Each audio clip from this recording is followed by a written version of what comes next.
Ceux qui me connaissent savent à quel point j'adore cet aliment.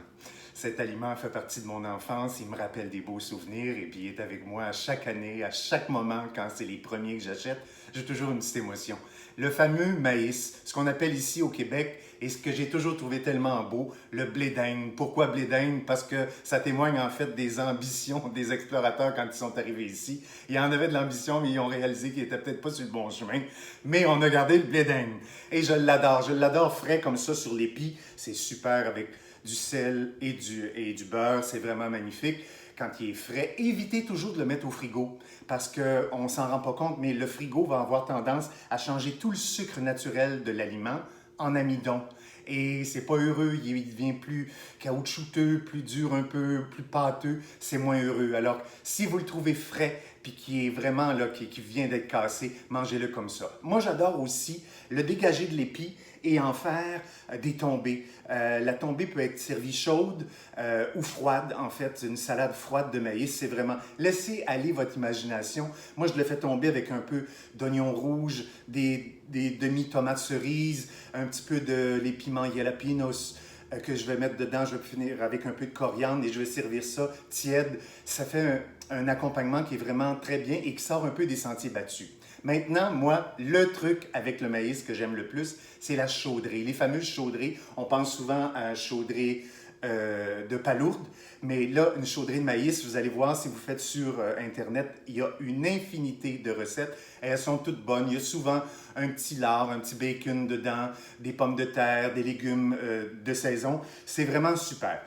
Juste pour vous donner un petit truc, deux petits trucs en fait avant de terminer ça. Pour arriver à un beau résultat comme ça de maïs qu'on a retiré de l'épi, prenez votre couteau à dents, votre couteau à pain.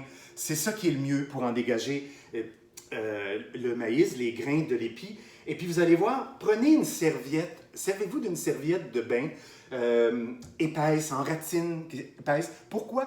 Parce que le maïs, en tombant, ne rebondira pas sur la surface. Et puis, vous allez le garder près de vous et vous allez éviter d'avoir à passer l'aspirateur pendant toute la seconde moitié de la journée parce que vous avez défait un maïs. Alors voilà, voyez-vous, il reste près de moi, il rebondit, il n'est pas allé trop loin. Et puis là, avec ça ici, ça c'est mon arme secrète en fait, si on regarde comme il faut, il reste là-dessus plein de petits grains à l'intérieur que je n'ai pas été capable de les chercher avec mon couteau. On fait une chaudrée, alors ça me prend du lait. Au lieu de mettre un lait nature comme ça, aidez-vous et aromatisez votre lait avec les épis. Voyez-vous, j'en ai fait ici. Je le fais juste mijoter tranquillement dans du lait entier. J'aime mieux un lait entier, en fait, un lait de 3,25 au moins pour cent. Je le dépose dans mon lait et je l'oublie. Je le laisse vraiment mijoter, je le laisse infuser. Et au bout de, je vous dirais, 35-40 minutes, tranquillement, retirez-le.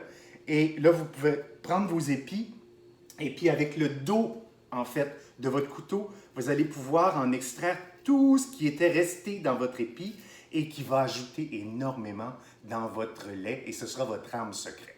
Alors voilà, bonne saison du maïs à tous. Bye bye.